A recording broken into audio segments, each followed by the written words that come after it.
మనందరికి కూడా తల్లి జ్ఞాపకాలు ఎప్పుడూ ఉంటాయి. మా మదర్ కూడా అందరం అరిగానే మధ్యతరగతి కుటుంబం. వ్యవసాయం మాకు ఆధారం. మేము చదువుకునేటప్పుడు నిద్రలేసి తెల్లవారుజామున నిద్రలేసి మాకు వంట చేయడం. నేను హై స్కూల్ పోయేవాడిని. అందరం మారిగా నా జీవితం కూడా. హై స్కూల్ పోతే చంద్రగిరి 6 కిలోమీటర్లు 7 కిలోమీటర్లు నడవాలి. 6 కిలోమీటర్లు నడవాలంటే 9:30 స్కూల్ పోవాలి. ఇక్కడ ఏ 6:30 7 గంటలకు బయలుదేరి తప్ప అక్కడికి రీచ్ కాలేము. 6:30కు నేను బయలుదేరాలంటే మధ్యాహ్న భోజనం మళ్ళా మాకు అప్పట్లో వండి మాకు క్యారియర్ ఇవ్వాలి.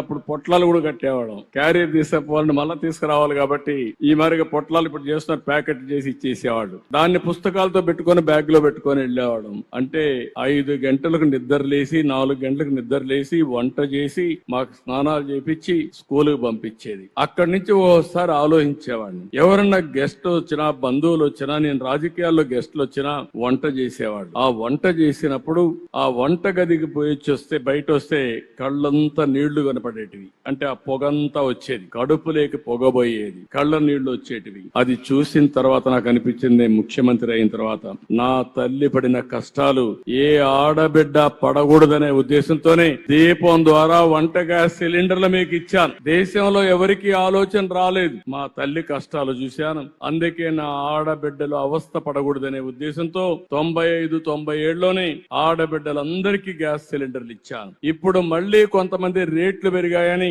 మళ్ళా కట్టెల పొయ్యి పెట్టుకుంటా ఉంటే ఇది కరెక్ట్ కాదని దీపం 2 కింద మళ్లీ 3 సిలిండర్లు ఉచితంగా ఇచ్చే కార్యక్రమానికి శ్రీకారం చుట్టాను. ఇది స్ఫూర్తి.